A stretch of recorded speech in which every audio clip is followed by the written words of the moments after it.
Bonjour et bienvenue. Aujourd'hui, on s'attaque à une énigme. On nous parle sans arrêt d'un concept qui semble tout droit sorti des années 2000. Le serious game. Le jeu à but utilitaire, oui. Exactement. La date de naissance qu'on donne partout, c'est 2002.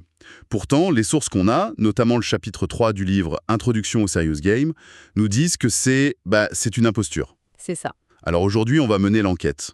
On va remonter le temps pour comprendre pourquoi cette histoire a été en quelque sorte réécrite. C'est une excellente façon de poser le problème, parce que tout est là, en fait. On a une perception très moderne, très start-up de ce terme. Alors qu'en réalité, l'idée de fusionner le jeu et le sérieux, l'utilitaire, est presque aussi vieille que l'ordinateur lui-même. Notre mission, c'est de déterrer cette histoire un peu oubliée. D'accord. De comprendre les vraies origines du concept, bien avant que le marketing ne s'en empare. On va voir que les pionniers, c'était souvent des militaires, des chercheurs, pas vraiment des game designers, quoi. Alors partons de là. Ce terme, serious game, jeu sérieux, ça sonne comme un oxymore, non? Jouer par définition, ça ne peut pas être sérieux, si? C'est la première barrière qu'il faut faire tomber. D'ailleurs, les auteurs du livre citent une phrase de Freud qui est parfaite pour ça. Ah oui? Freud dit « L'opposé du jeu n'est pas le sérieux, mais la réalité. » Et ça change tout. C'est très juste ça. Le jeu, c'est un espace où on peut être extrêmement sérieux. Pense à un joueur d'échecs, il est incroyablement sérieux. Ou un pilote dans un simulateur de vol.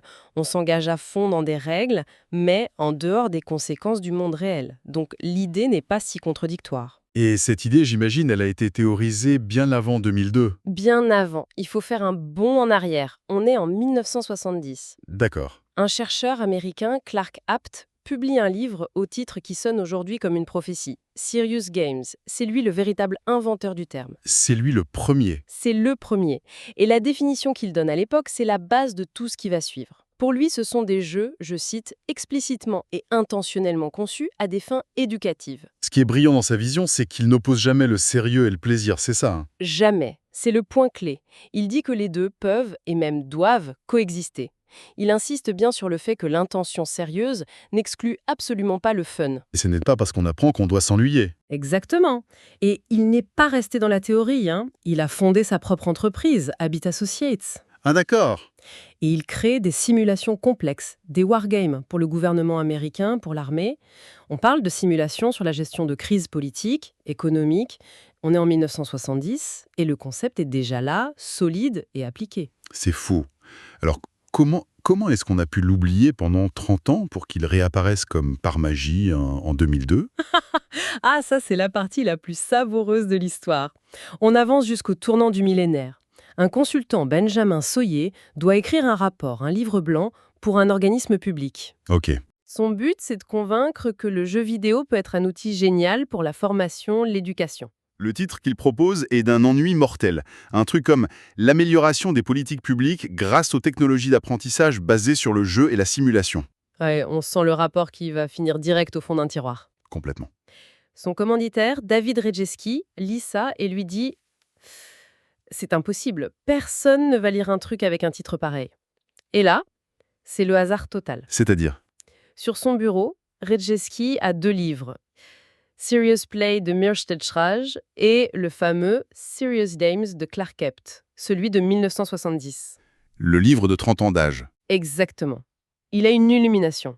Il dit à Sawyer « Appelle ton rapport Serious Games ». Et c'est tout. Le terme est relancé comme ça, par une pirouette marketing de dernière minute. C'est incroyable. Donc, le nom qui a défini tout un secteur pour les 20 dernières années, ce n'est pas le fruit d'une stratégie, mais d'un coup de chance parce qu'un type avait le bon livre sur son bureau au bon moment. C'est exactement ça, une leçon d'humilité pour tous les stratèges en com. Et ça tombe au moment parfait. L'année 2002 est vue comme l'an zéro du mouvement moderne pour 3 raisons, qui s'alignent. D'accord? 1. La sortie d'America's Army, ce jeu de tir financé par l'armée américaine pour le recrutement, un succès public et médiatique immense. 2. La publication de ce fameux livre blanc de Sawyer qui redonne une légitimité intellectuelle au concept. Et 3? La création de la Serious Games Initiative, qui va commencer à fédérer les acteurs du domaine. Et voilà, le mouvement est lancé. D'accord, donc ça c'est la naissance officielle. Mais revenons à notre enquête. Si 2002 est juste un rebranding, il faut trouver les preuves, les fossiles qui existaient avant. Et là, il faut remonter très très loin, aux origines de l'informatique en fait. Dans les années 50. Oui, années 50, pleine guerre froide. L'ordinateur à l'époque, ce n'est pas une machine de divertissement, c'est un outil stratégique. L'armée américaine y a investi des fortunes pour créer des simulations. Le but, c'est de modéliser le monde pour anticiper les actions de l'ennemi. Et ces simulations, par essence, ce sont des jeux très sérieux. Et on a des exemples concrets de ces tout premiers jeux? Absolument. Dès 1952, la RAND Corporation, le grand think tank de l'US Air Force, développe une simulation pour entraîner les opérateurs radars. Mais l'exemple le plus spectaculaire, c'est Youthspill en 1955. Youthspill. C'est un jeu de stratégie sur ordinateur qui simule un conflit nucléaire entre l'OTAN et l'URSS. Un vrai wargame incroyablement complexe pour l'époque. Et techniquement, ça tournait sur quoi en 1955? C'est là que ça devient fascinant. Youthspill tournait sur un ordinateur analogique, le GEDA, une machine énorme, pleine de câbles, mais qui avait un avantage. Elle était ultra rapide. Un tour de jeu, c'est-à-dire le calcul de tous les mouvements, ne prenait qu'une seule seconde. Une seconde? Oui. Et quelques années plus tard, dans les années 60, ils ont développé une version améliorée, Theaterspill, sur un ordinateur digital, plus moderne. Le jeu était encore plus détaillé, mais... Il était beaucoup plus lent. Ah bon? À cause du système d'entrée des données avec des cartes perforées, il fallait presque 1 heure pour calculer un seul tour de jeu. On pense d'une seconde à 1 heure. C'est un sacré retour en arrière. On voit que la technologie avance par à-coups, oui. Et pendant que l'armée développait ça en secret, qu'est-ce qui se passait de l'autre côté, dans le monde civil? Il se passait un événement fondateur. En 1962, dans les couloirs du MIT, des étudiants programment un jeu sur un ordinateur PDP-1. Ce jeu, c'est Space War. Le premier jeu vidéo pour beaucoup. Exactement. 2 vaisseaux qui s'affrontent, aucune autre ambition que d'être amusant, et son code source est partagé librement, il se diffuse de campus en campus. Et là, on a la naissance de 2 philosophies. D'un côté, une branche utilitaire, militaire, secrète. De l'autre, une branche ludique, universitaire, ouverte, mue par le plaisir. C'est un véritable embranchement dans l'histoire. Et cette branche utilitaire, elle ne s'est pas arrêtée dans les années 60. Les auteurs parlent de Retro Serious Games pour tout ce qui était produit avant 2002. Oui, c'est un joli clin d'œil au rétro gaming, et ça permet de cataloguer des décennies de créations un peu oubliées. Le secteur de la défense, bien sûr, a continué. Et ce qui change dans les années 70-80, c'est que l'armée commence à regarder ce qui se fait dans le jeu vidéo commercial qui est en pleine explosion. Et là, il y a un exemple que tout le monde connaît, Battlezone. Battlezone, oui. Le jeu d'arcade d'Atari de 1980, ce jeu de tank en 3D, avec les graphismes verts en fil de fer. Une révolution à l'époque. Complètement.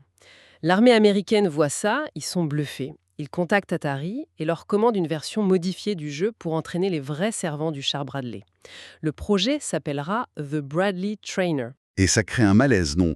J'ai lu que le développeur original n'était pas très à l'aise avec cette commande. C'est un moment de friction très puissant. Ed Rodberg, le créateur, est obligé par sa direction de travailler dessus. Il a très mal vécu, sa citation est restée célèbre « Je faisais des jeux, je ne voulais pas entraîner des gens à tuer ». On sent tout le dilemme. C'est peut-être le premier moment où l'industrie du jeu a été confrontée à sa propre responsabilité, bien avant les polémiques sur la violence. Et ce n'est pas un cas isolé.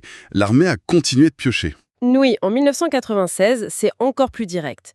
Le corps des Marines prend Doom 2, le phénomène de l'époque, et le modifie lui-même. Eux-mêmes. Oui. Il crée le Marines Doom. L'objectif, entraîner des escouades de 4 soldats à la coordination tactique. Ils ne commandent plus une version, ils prennent un moteur existant et l'adaptent à leurs besoins. C'est fou. Ils ont donc pris un des jeux les plus contestataires de l'époque, un jeu que certains médias accusaient de tous les maux, et l'institution la plus sérieuse qui soit se l'est appropriée. Ça a dû faire grincer des dents des 2 côtés. Absolument. Ça montre à quel point l'outil était jugé efficace, au-delà de l'image. Mais la défense n'est pas le seul domaine. Le secteur le plus prolifique pour ces rétro serious games, c'est l'éducation, l'edutainment. Et là, il y a un exemple que je trouve absolument génial. Captain Novolin. Captain Novolin, une pépite. C'est un jeu de plateforme sorti en 92 sur Super Nintendo. Le public cible, les enfants diabétiques. Un super-héros diabétique. C'est ça. Et toute la mécanique du jeu est une métaphore de la gestion de la maladie. C'est ça qui est incroyable. On ne dit pas juste à l'enfant « fais attention au sucre », on le lui fait sentir à travers les règles du jeu. Exactement. Si tu manges le mauvais bonus, un donut par exemple, tu perds de la vie. L'apprentissage est immédiat, viscéral. C'est tout à fait ça. Le joueur doit gérer son taux de glucose, qui est sa barre de vie. Il doit trouver des repas équilibrés, se faire des injections d'insuline à des moments précis. C'est la définition d'un gameplay intelligent au service d'un message. On ne transmet pas une info, on fait vivre une expérience.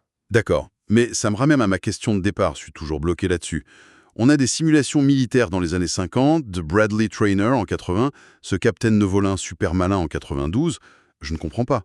Pourquoi est-ce que tout le monde fixe cette date de 2002 comme si rien n'avait existé avant? La réponse, elle n'est pas technologique. Elle est culturelle et économique, et très américaine. D'accord. D'abord, le contexte culturel. Il faut se souvenir de l'image désastreuse du jeu vidéo aux États-Unis dans les années 80 et 90.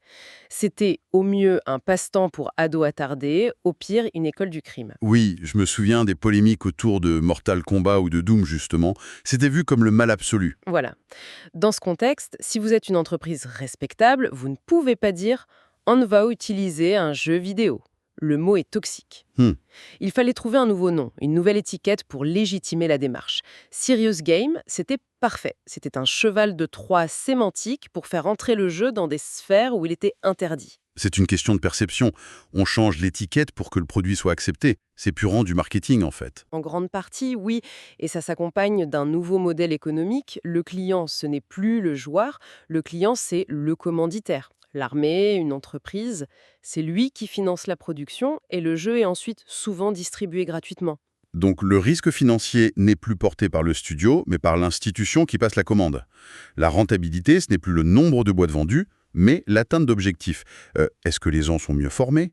Est-ce qu'on a recruté plus de soldats? C'est tout à fait ça. Et ce besoin d'un nouveau label, il était beaucoup moins fort dans d'autres cultures. Au Japon, par exemple, la situation était complètement différente. Le marché était déjà beaucoup plus mature. On trouvait des jeux de drague, des simulations de train. L'idée qu'un jeu puisse parler de sujets sérieux était déjà acceptée. Donc, si je résume de Tranquette, le Serious Game n'est pas né en 2002. Il a des racines qui plongent jusqu'au début de l'informatique. Pendant des décennies, des rétro-Serious Games ont vu le jour. Dans l'ombre, l'explosion de 2002, c'est en fait une renaissance, un grand coming out, rendu possible par une nouvelle étiquette marketing et un nouveau modèle économique. C'est la synthèse parfaite. Le point crucial à retenir, c'est que le serious game, en tant que mouvement, c'est moins une révolution technologique qu'une révolution culturelle. C'est le moment où la société a commencé à admettre qu'un jeu vidéo pouvait être autre chose qu'un simple jouet. Ce label a permis de structurer un marché et de révéler au grand jour un potentiel qui était là depuis le début, mais qui était masqué par l'hégémonie de l'industrie du divertissement. Et pour finir, les auteurs ouvrent sur une perspective que je trouve très juste. Ils suggèrent que le jour où le public prendra conscience de tout le potentiel du jeu vidéo, on n'aura probablement plus besoin du terme « serious game ». Exactement. Ça laisse une question en suspens pour la suite. Et est-ce que cette frontière qu'on s'évertue à tracer entre jeu sérieux et jeu de divertissement est finalement artificielle et vouée à disparaître, pour qu'un jour on dit simplement jeu vidéo, comme on dit film ou livre, en sachant que ce média est capable de tout raconter, du plus léger au plus profond?